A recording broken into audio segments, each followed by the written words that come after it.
क्या शिक्षा के मंदिर पर बुलडोजर चलाया जा सकता है? क्या हजारों छात्रों के भविष्य से जुड़ा फैसला सिर्फ एक प्रशासनिक कार्यवाही है या फिर इसके पीछे राजनीति भी है? और आखिर रामपुर के मोहम्मद अली जोहर विश्वविद्यालय को लेकर ऐसा क्या हुआ कि छात्र तीसरे दिन भी सड़क पर बैठने को मजबूर हैं? नमस्कार, मैं हूं आपके साथ अग्रिमा जादौन और आप देख रहे हैं रिपोर्टर मैन। आज हम बात करेंगे उस विवाद की जिसने उत्तर प्रदेश की राजनीति, शिक्षा व्यवस्था और प्रशासनिक कार्यवाही तीनों को एक साथ चर्चा में केंद्र में ला दिया है। रामपुर स्थित मौलाना मोहम्मद अली जोहर विश्वविद्यालय इन दिनों एक बड़े विवाद के बीच खड़ा है। विश्वविद्यालय के 38 भवनों को ध्वस्त करने के आदेश के विरोध में छात्र छात्राएं अनिश्चितकालीन धरने पर बैठे हुए हैं। सोमवार को यह धरना तीसरे दिन भी जारी रहा। बड़ी संख्या में छात्र विश्वविद्यालय के मुख्य द्वार पर इकट्ठा हुए, हाथों में तख्तियां थी, नारे लगाए जा रहे थे और सिर्फ एक ही मांग बार बार दोहराई जा रही थी, हमारा विश्वविद्यालय बचाओ, हमारी पढ़ाई बचाओ, हमारा भविष्य बचाओ।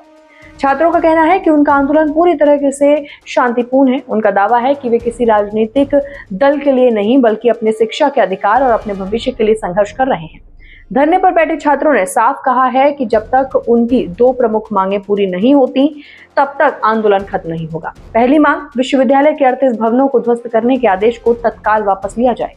दूसरी मांग, विश्वविद्यालय में प्रवेश के दौरान छात्रों के साथ कथित तौर पर हो रहे उत्पीड़न को रोका जाए। इस पूरे आंदोलन के दौरान एक ऐसी तस्वीर सामने आई जिसने कई लोगों को भावुक कर दिया। उत्तराखंड के पिथौरागढ़ से एलएलबी की छात्रा इकरा ने राष्ट्रपति से भावुक अपील करते हुए कहा कि ये विश्वविद्यालय सिर्फ ईंट पत्थरों की इमारत नहीं है बल्कि हजारों छात्रों के सपनों की पहचान है।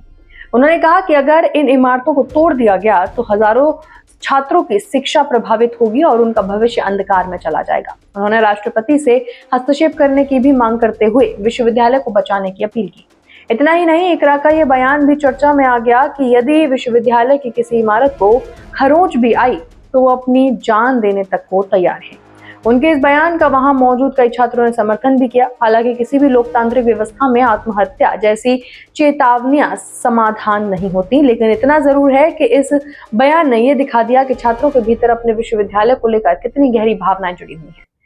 जब कोई छात्र अपनी पढ़ाई, अपने भविष्य और अपने संस्थान को लेकर इस हद तक चिंतित दिखाई दे तो ये किसी भी सरकार और प्रशासन के लिए गंभीर चिंता का विषय होना चाहिए। अब सवाल यह है कि आखिर विवाद की जड़ क्या है? जिला प्रशासन की ओर से विश्वविद्यालय के 38 भवनों को ध्वस्त करने का नोटिस जारी किया गया है। प्रशासन का पक्ष है कि कार्यवाही कानूनी प्रक्रिया के तहत की जा रही है। हालांकि सोमवार शाम तक इस पूरे मामले पर जिला प्रशासन की ओर से कोई भी नया आधिकारिक बयान सामने नहीं आया। ऐसे में कई सवाल अब भी अनुत्तरित हैं। क्या प्रशासन छात्रों की चिंताओं को सुनने के लिए आगे आएगा? क्या कोई वैकल्पिक रास्ता निकाला जाएगा या फिर मामला अदालत और प्रशासनिक प्रक्रिया के भरोसे ही आगे बढ़ेगा? उधर इस मुद्दे ने अब राजनीतिक रंग भी ले लिया है। समाजवादी पार्टी खुलकर छात्रों के समर्थन में उतर आई है। बरेली में समाजवादी पार्टी के जिलाध्यक्ष शुभलेश यादव के नेतृत्व में पार्टी नेताओं और कार्यकर्ताओं ने जिलाधिकारी को राज्यपाल के नाम ज्ञापन सौंपा। इस ज्ञापन में मांग की गई कि विश्वविद्यालय के 38 भवनों को ध्वस्त करने के नोटिस को तुरंत वापस लिया जाए और ध्वस्तीकरण की पूरी कार्यवाही पर रोक लगाई जाए। समाजवादी पार्टी का कहना है कि इस विश्वविद्यालय में हजारों छात्र छात्राएं पढ़ाई कर रहे हैं। यदि इमारतें तोड़ी जाती हैं तो इससे बड़ा नुकसान छात्रों को होगा। उनकी पढ़ाई बीच में रुक सकती है, उनका भविष्य प्रभावित हो सकता है और शिक्षा का संवैधानिक अधिकार भी कमजोर होगा। पार्टी का आरोप है कि सरकार को किसी भी कार्यवाही से पहले छात्रों के हितों को सर्वोच्च प्राथमिकता देनी चाहिए। समाजवादी पार्टी के जिलाध्यक्ष शुभलेश यादव ने भाजपा सरकार पर गंभीर आरोप भी लगाए।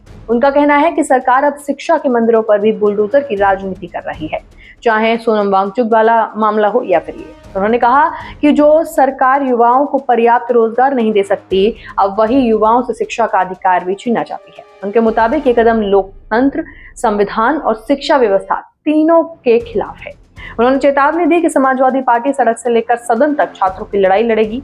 वहीं समाजवादी पार्टी के महानगर अध्यक्ष शमीम खान सुल्तानी ने भी भाजपा सरकार पर निशाना साधते हुए कहा कि सरकार हर उस संस्था को निशाना बना रही है जो उसकी राजनीतिक सोच से मेल नहीं खाती। उनके अनुसार ये कार्यवाही केवल प्रशासनिक नहीं बल्कि राजनीतिक प्रतिशोध का भी हिस्सा है। हालांकि यहाँ ये समझना भी जरूरी है कि विपक्ष के आरोप अपनी जगह हैं, लेकिन किसी भी प्रशासनिक कार्यवाही की कानूनी प्रक्रिया भी होती है। यदि प्रशासन का मानना है कि किसी निर्माण में नियमों का उल्लंघन हुआ है तो कानून के अनुसार कार्यवाही करने का अधिकार भी प्रशासन के पास होता है। लेकिन सवाल यह है कि क्या ऐसी कार्यवाही करते समय वहां पढ़ने वाले हजारों छात्रों के हितों का पर्याप्त ध्यान रखा गया?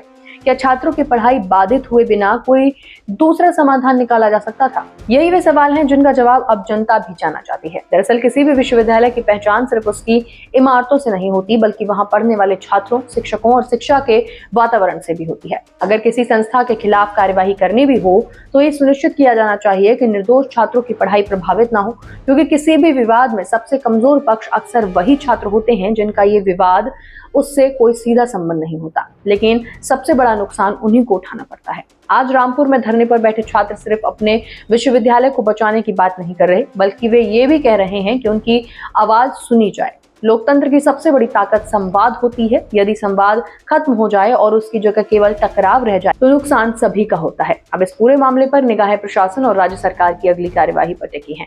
क्या सरकार छात्रों की मांगों पर विचार करेंगी? क्या प्रशासन ध्वस्तीकरण की कार्यवाही पर पुनर्विचार करेगा या फिर ये विवाद और अधिक गहराएगा? इन सभी सवालों के जवाब आने वाले दिनों में सामने आएंगे, लेकिन इस पूरे घटनाक्रम ने एक बड़ा सवाल जरूर खड़ा कर दिया है। क्या किसी भी कानूनी या फिर प्रशासनिक कार्यवाही के दौरान सबसे पहले छात्रों के भविष्य की सुरक्षा सुनिश्चित नहीं की जानी चाहिए? क्या शिक्षा के अधिकार और कानून के पालन के बीच कोई ऐसा रास्ता नहीं निकाला जा सकता जिससे न्याय भी हो और छात्रों का भविष्य भी सुरक्षित रहे? फिलहाल रामपुर का जौहर विश्वविद्यालय आंदोलन जारी है। छात्र अपनी मांगों पर अड़े हैं, विपक्ष सरकार पर हमलावर है और प्रशासन की अगली प्रतिक्रिया का इंतजार किया जा रहा है। अब देखना होगा कि ये विवाद बातचीत से सुलझता है या फिर अदालत और प्रशासनिक कार्यवाही के जरिए अपना अगला मोड़ लेता है। आप इस पूरे मामले को किस नजरिए से देखते हैं? क्या छात्रों की चिंताओं को प्राथमिकता मिलनी चाहिए, या यदि किसी निर्माण में नियमों का उल्लंघन हुआ है तो कानून के अनुसार कार्यवाही हर हाल में होनी चाहिए? अपनी राय हमें कमेंट बॉक्स में लिखकर जरूर बताएं और इसी के साथ बने रहें रिपोर्टर मेडिकल।